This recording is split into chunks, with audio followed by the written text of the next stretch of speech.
बिस्मिल्लाहिर्रहमानिर्रहीम। Zafar Iqbal Urdu academy. Lecture number 7। उन्वान है इकबालियात। पहला सवाल है, इकबाल ने किस सूबे की कानून साज असम्बली के लिए इलेक्शन लड़ा था? तो जनाब, पंजाब की कानून साज असम्बली के लिए इकबाल ने इलेक्शन लड़ा था। इकबाल चीफ कोर्ट के जज बनना चाहते थे। बताइए किसकी मुखालफत की वजह से जज ना बन सके? तो इकबाल की चीफ कोर्ट के जज बनने की मुखालफत सर शादी लाल ने की थी। बताइए इकबाल ने उम्मुल खबाइस किसको कहा है? मुफलिसी को।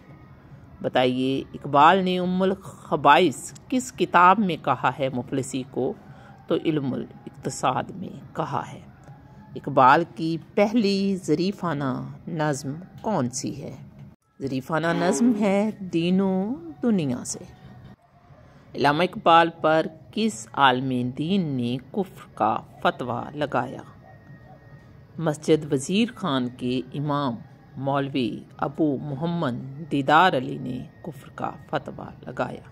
इल्लामा इकबाल की नमाज जनाजा किस आलिम दीन ने पढ़वाई? मौलाना ग़ुलाम मुर्शद ने। क्या इकबाल ने कश्मीर और पानीपत का दौरा भी किया था? जी हाँ, किया था। इकबाल ने कानून का इम्तिहान कब पास किया? 1907 में पास किया। इकबाल की अतिया फैज़ी से पहली मुलाकात कहाँ हुई? अतिया फैज़ी से पहली मुलाकात लंदन में